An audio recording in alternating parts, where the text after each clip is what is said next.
Queridos amigos, graça e paz, a paz do Senhor Jesus a todos. Aqui quem vos fala é o pastor Lúcio Mauro e eu venho mais uma vez, aqui usando aqui a live pelo Facebook, deixar para vocês uma palavra de suma importância para o seu coração. E dessa vez eu quero compartilhar com vocês o que diz respeito a um texto bíblico, ainda falando sobre Atos dos Apóstolos. Eu quero compartilhar com vocês um texto de grande valia que se encontra no livro de Atos dos Apóstolos, capítulo de número 9. Atos dos Apóstolos, capítulo 9. Diz assim um texto: E Saulo, respirando ainda ameaças e mortes contra os discípulos do Senhor, dirigindo-se ao sumo sacerdote, e pediu-lhe cartas para Damasco, para as sinagogas, a fim de que se encontrasse alguns daquela seita, e que homens, quer mulheres, os conduzisse presos a Jerusalém. Esse é o texto de Atos dos Apóstolos, capítulo de número 9. O impressionante é que quando eu olho para esse texto, eu tenho essa palavra de Atos 9 e eu quero até dar o título para ela. Te espero no caminho. Atos capítulo 9. Te espero no caminho. O impressionante é que dentro de Atos capítulo 9 vai falar-nos sobre a continuidade daquele que foi no início, um dos maiores problemas para a igreja de Cristo dentro de Jerusalém. Eu estou se referindo a vocês, a saber, Saulo de Tarso. O impressionante disso é que quando nós olhamos para o que diz respeito ao texto bíblico, a Bíblia fala que no passar do tempo, no passar do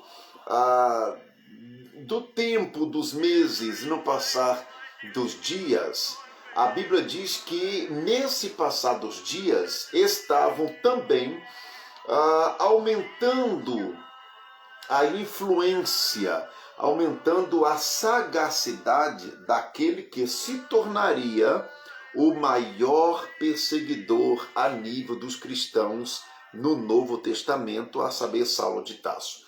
O impressionante é que a insistência de Saulo em perseguir os cristãos em Jerusalém era tão grande que a sede e a fúria deste Saulo de Tarso, que nutria no coração de Saulo para perseguir a igreja, era de maneira tão assustadora que ele não continha em perseguir os cristãos apenas na região da Judéia. Ele também nutria no seu coração, porque sabia que havia crentes que tinham ido embora para Jerusalém, de Jerusalém para várias partes das nações vizinhas de Jerusalém e de boas partes das regiões circunvizinhas. Tanto que a Bíblia diz que ali mesmo, naquelas cidades, até mesmo em outros locais, ele tinha que estar com seu coração literalmente possuído por Satanás, a fim de perseguir a igreja de Cristo de maneira muito avassaladora. Tanto que depois da morte de Estevão, ele criou mais audácia, criou mais dinamismo a fim de perseguir a igreja de Cristo com mais ênfase. É tanto que nesta época a Bíblia fala que a igreja de Cristo já estava em um período em que não conseguia mais conter A igreja de Cristo nesta época estava literalmente tomando rumo de maneira muito, de um crescimento muito vasto. Porém, a Bíblia diz que nessa época, exatamente no ano 37 depois da era cristã, ou 37 depois de Cristo, a Bíblia fala que nesse período, quando a igreja de Cristo estava tomando o rumo para o seu desenvolvimento, foi exatamente nesse mesmo período, após a morte do imperador, a saber, o romano Tibério, aonde que Saulo ousadamente teve um plano. E qual foi o plano ousadamente de Saulo? Ele queria, de qualquer maneira, ir para as terras estrangeiras, a fim de que, sem ter o trabalho dos comércios. Porém, a Bíblia diz que ele conduziu, ele foi até buscar uma audiência à cúpula religiosa de Jerusalém, a saber, o líder religioso da época, que era o sumo sacerdote do templo de Jerusalém, a fim de ter o que? Uma reunião com ele para pedir-lhe uma carta, que essa carta desse para ele todas as autoridades e os poderes para que o mesmo fosse nas cidades e nos países aonde que estavam hebreus, para os trazerem presos e ser torturado dentro de Jerusalém. Tanto que após a morte de Estevão, Saulo de Tarso ficou cada vez mais possuído, a fim de querer de qualquer maneira parar o crescimento da igreja. E é bem na verdade que neste ano, entre 29 depois da era cristã a 37 depois de Cristo, dentro da cúpula dos sumos sacerdotes de Jerusalém estava também um sacerdote Anás, o sacerdote Caifás, o sacerdote João e Alexandre.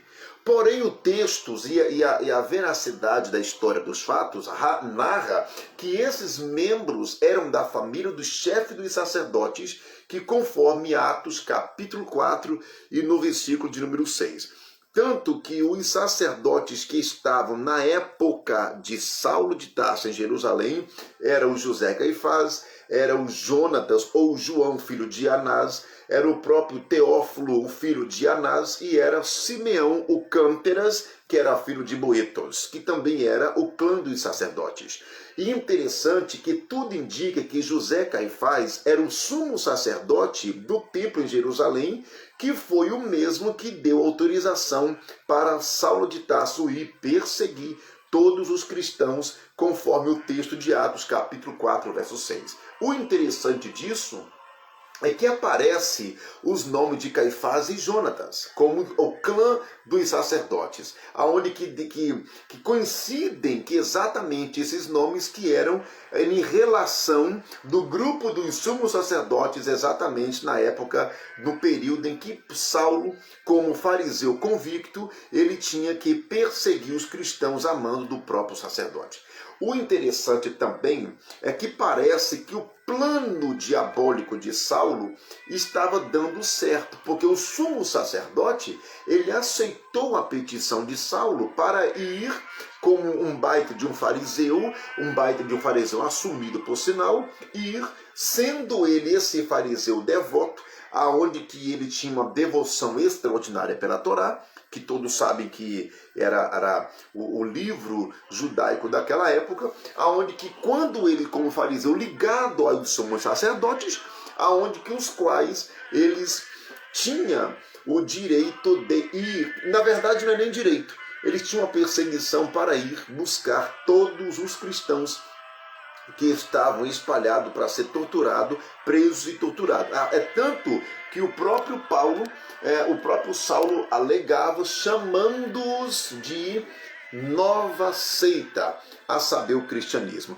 Mas o interessante disso é que com a carta nas mãos e com o selo do sumo sacerdote carimbado nessa carta, Saulo estava munido de grandes argumentos a fim de sair os quais fossem em qualquer localidade, em qualquer país, em qualquer situação, em qualquer província, em qualquer região, a fim de que pudesse impedir o crescimento da igreja na terra. Pelo menos é o que pensava Satanás, e o que também pensava Saulo de Tarso. Mas a Bíblia diz que de perseguidor acabou passando para perseguido.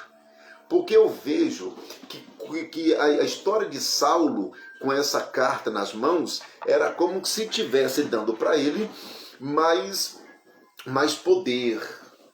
Estava dando para ele mais poder a fim de que ele pudesse ir nas cidades e nas províncias para pegar crentes, para trazê-los a ser torturado para dentro de Jerusalém. E o impressionante é que quando Saulo de Tarso saiu de Jerusalém com essa carta nas mãos do sumo sacerdote, a fim de que trazesse os cristãos presos para Jerusalém com essa carta assinada pela cúpula dos sacerdotes, eu entendo pela luz da Bíblia que Saulo de Tarso, nessa feita, ele se preparava para colocar em prática o seu plano diabólico. E qual o plano diabólico? Eu imagino que a própria Bíblia nos mostra com muita clareza as adrenalinas que corria na veia de Saulo de Tarso. A Bíblia fala que Saulo de Tarso ele respirava ameaças de mortes e prisão contra os cristãos. Eu posso deduzir, eu posso imaginar que os pensamentos de Saulo, a mente de Saulo estava cada vez mais deixando-o perturbado. É tanto que estava cada vez mais deixando o próprio Saulo inquieto. As lembranças das últimas palavras de Estevão era como se fossem agulhas penetrando nos seus ouvidos, quando Saulo ouviu Estevão dizer pela última vez: Patrício, Patrício, eis que eu vejo os céus abertos.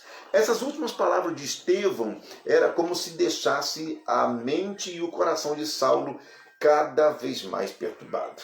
E o interessante disso é que quando Saulo ele saiu literalmente influenciado com a carta dos sacerdotes, a fim de que fosse nas províncias e nas cidades, nos estados, onde que tinha hebreus refugiados com medo da perseguição de Jerusalém, e que os trouxessem para dentro de Jerusalém preso a qualquer momento. O interessante é que a Bíblia fala em Atos capítulo 9, verso 1, que Saulo ele respirava ameaça contra os discípulos do Senhor, conforme Atos capítulo 9, verso 1. O interessante é que só por essa expressão do autor de Atos dos Apóstolos, e que vai dar para parecer a nós o quão grande era a expectativa e o desespero. A Bíblia diz que ele respirava. Paulo estava literalmente desesperado. Saulo estava literalmente como se fosse uma locomotiva desgovernada. Ele nem vivia mais uma vida comum. Saulo não tinha mais paz de vida, não tinha mais paz. A Bíblia diz que nessa época ele não levava mais uma vida como antes, porque o seu coração nutria a morte dos discípulos e a perseguição de todos os cristãos. Tanto que depois da morte de Estevão, Saulo ficou literalmente descontrolado. Mas a Bíblia fala em Atos capítulo 9 que Saulo ele respirava matar os crentes. Ele respirava, a respiração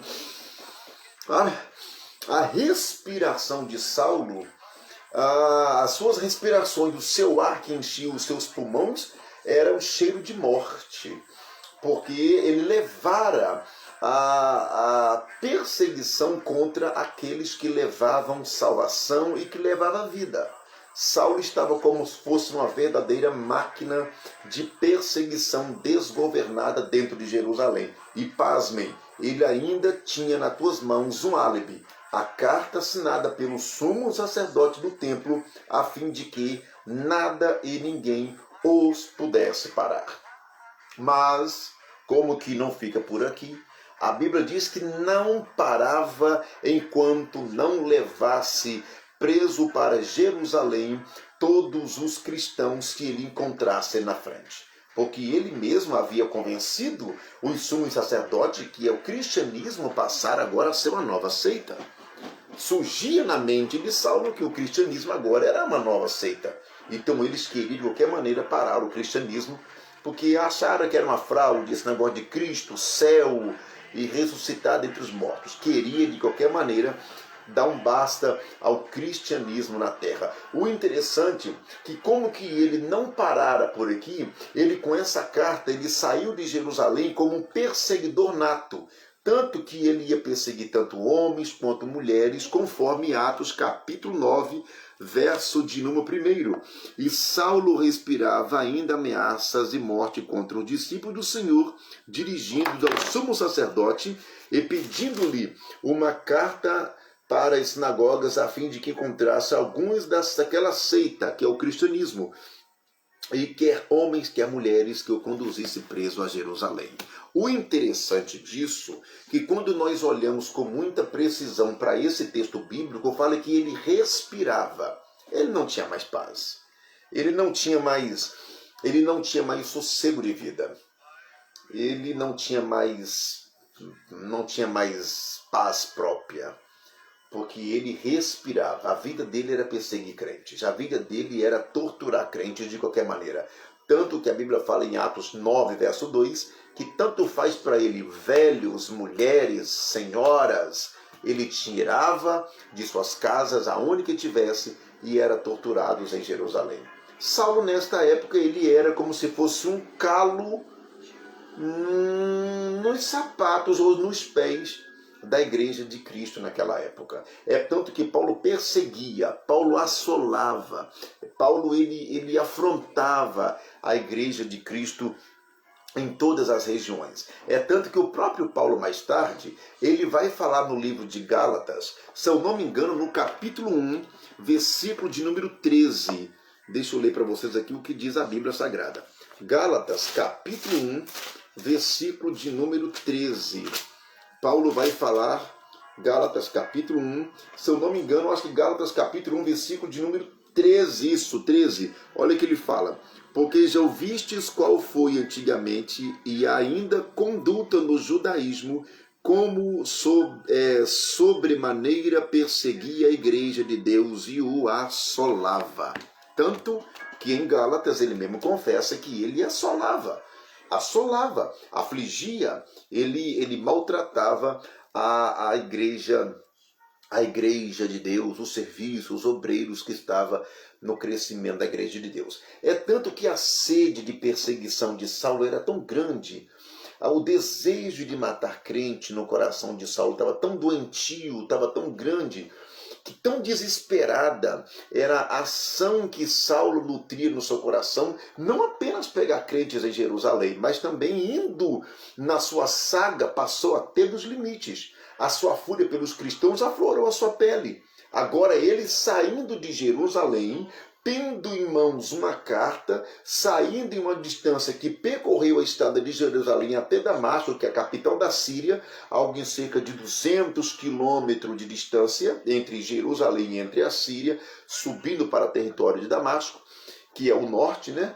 E a Bíblia diz que ele não queria saber de distância. O foco dele é ir pegar cristãos aonde estivesse. Tanto que no verso 3 de Atos, capítulo 9, a Bíblia diz o seguinte. Atos, capítulo 9, versículo de número 3. Olha o que diz a Bíblia. Atos dos Apóstolos, capítulo 9, verso 3. E indo no caminho, aconteceu que, chegando perto de Damasco, subitamente o cercou um resplendor de luz do céu. O próprio autor de Atos, capítulo 9, ou do próprio autor do Atos, com muita maestria, com muita precisão, ele narra o fato de que ocorreu no caminho indo para Damasco. O interessante é que a Bíblia fala que no caminho indo para Damasco, Saulo com seus soldados, isto é, com soldados a serviço da cúpula do templo, que foi enviado com Saulo para perseguir os cristãos em Damasco, e o texto diz que nessa feita, quando ele saiu a fim de matar e perseguir os crentes, com a suposta barbaridade na defesa da fé, aonde que matava em defesa da fé, aonde que torturava na defesa da fé, Saulo saiu com essa carta nas mãos. O interessante é que a Bíblia diz que nada parava Saulo. Ele queria de qualquer maneira dar um basta de uma vez por todas, aquilo que chama a matança daquilo que chama de parar os cristãos da terra. Caiu aqui minha água. E a Bíblia diz que nessa feita era como que se fosse algo que não parava. Ele queria de qualquer maneira bloquear, parar de uma vez por todas o cristianismo, parar de uma vez por todas a bloquear, na verdade, uma vez por todas, todos os cristãos da terra, os cristãos que estavam dentro de Jerusalém e na cidade vizinha. O interessante é que a Bíblia diz que subitamente veio um clarão do céu, e esse clarão do céu apareceu com uma voz. Dentro deste clarão, uma voz surgiu, e a Bíblia diz que os homens que com Paulo estavam não viu quem é que falava com Paulo. Simplesmente ouviu a voz. E dentro daquele clarão, era como que se fosse tão impenetrante, tão impactante a visita, a chegada daquele clarão, que a Bíblia diz que Saulo de Tarso, caindo sobre o solo das terras de Damasco, eu posso deduzir que ele tentando com a mão, tampando um pouco da claridade, e com a outra mão segurando os solos da terra de Damasco, porque ele não aguentou a magnitude daquele clarão. Óbvio, dentro daquele clarão, apareceu Cristo. A Bíblia fala que uma luz muito forte, subitamente, isto é, com muita rapidez, apareceu a Saulo de Tarso. O interessante é que dentro daquele clarão apareceu uma voz dizendo: Saulo, Saulo, Saulo, por que você me persegue? Ora, ora, ora, ora. O interessante é que Saulo não estava perseguindo o dono daquela voz. Tanto que Saulo diga: Senhor, eu perseguindo? Como? Ora, é óbvio. Por que óbvio? Porque Saulo, ele estava perseguindo, era a igreja de Cristo. E foi por isso que o Cristo disse: Saulo, você sabia que quando você persegue a minha igreja, você persegue a mim? Você sabia que quando você aflige um crente, você está afligindo a mim? Você sabia que quando você faz ameaças contra um crente, você faz ameaça contra mim? Você sabia que você está perseguindo a mim? Ora, mas como que eu estou perseguindo o Senhor? Ô Saulo, eu sou Cristo, o dono da igreja, o Senhor da igreja. Perseguir meu povo, persegue a mim, Saulo. Então vou te dar uma ideia. Eu vou mostrar para você o quanto que você vai sofrer por causa do meu nome. Eu posso imaginar que naquele cenário, aquele sol castigante, aquelas terras literalmente áridas, indo para Damasco, eu posso imaginar que a qualquer momento os sorrisos e os deboches e as piadinhas e os sarcásticos nos lábios, tanto de Saulo quanto dos soldados da cúpula, a qualquer momento estaria mudando para um verdadeiro pânico. Eu posso imaginar que a carta que estava na cintura de Saulo entre o seu cinturão, agora estava sendo espalhada pelo vento. Naquele clarão de longe, eu posso imaginar que o próprio Cristo veio pessoalmente a encontro de Saulo. Dali veio do perseguidor a passar a ser perseguido. E a Bíblia fala que com muita maestria, que de longe mesmo ele já começou a avistar a magnitude dos muros da magnífica e gloriosa Damasco. É tanto que a Bíblia diz que mesmo assim eles se aproximaram e o seu destino estava como que tudo aquilo havia acontecido. Só que nessa feita eu aprendo aqui uma coisa muito interessante, que ele agora não podia mais voltar, entrar para Jerusalém do mesmo jeito que ele saiu. Ele não podia mais entrar a Damasco com plano de perseguir crentes. Ele agora estava caído sobre terra. O Atos capítulo 9, verso 4, diz que ele agora estava caído com o seu rosto sobre terras, com as mãos tentando ofuscar um pouco a claridade daquele foco de luz. A mesma luz de Gênesis 1, a mesma luz de João capítulo 1. E aquela luz veio visitar a Saulo. E o interessante é que ele caído na terra, pelo impacto da chegada daquela gloriosa luz, eu posso imaginar que, mesmo assim, aquela luz chegou para Saulo e disse: Saulo, Saulo, eu quero que você vá para Damasco. Segue sua viagem para Damasco. Só que tem um detalhe. Eu não quero que você vá para Damasco como perseguidor. Os seus planos estão sendo mudados a partir de agora. A Bíblia diz que os homens que com Saulo estava agarraram ele pelo braço, tentando-os levantar, atônitos, o conduziu até Damasco. E o interessante é que lá dentro da terra de Damasco foi apresentado a um homem chamado Judas. Judas era um cristão que morava em Jerusalém, um hebreu que morava em Jerusalém, que foi para Damasco pelas ameaças na época de Saulo de Tarso. E a Bíblia diz que nesse período, ele entrando dentro de Jerusalém, dentro de Damasco, ele não poderia mais ir como perseguidor. Ele agora estava com a sua vida sendo totalmente modificada. O impressionante é que o texto fala que quando ele adentrou dentro das terras de Damasco, ele entrou na casa de um certo Judas. Judas, que era um hebreu, deu guarida para ele. E a Bíblia diz que o Espírito de Deus, ou o próprio Cristo, em visão, foi até um cristão chamado Ananias e disse para Ananias ir à rua direita, aonde que está a casa de um certo Judas, que ir procurá-lo, porque lá tem um homem que ele precisava ungí-lo e orar por ele para que a sua cegueira saísse dos seus olhos. O impressionante é que ele saiu de Jerusalém com os olhos de Saulo e agora voltaria para Jerusalém com os olhos do que seria o maior, dinâmico e extraordinário conquistador de almas para os gentios, ou para o Senhor através dos gentios. E o impressionante disso, que dentro de Atos 9, o próprio sacerdote, o próprio cristão Ananias, ele diz: Senhor, eu ungir a Saulo de Tarso? Senhor, deixa eu lhe dizer, Saulo de Tarso é problema. Saulo de Tarso fecha a igreja, Saulo de Tarso ele prende crente, Saulo é problema.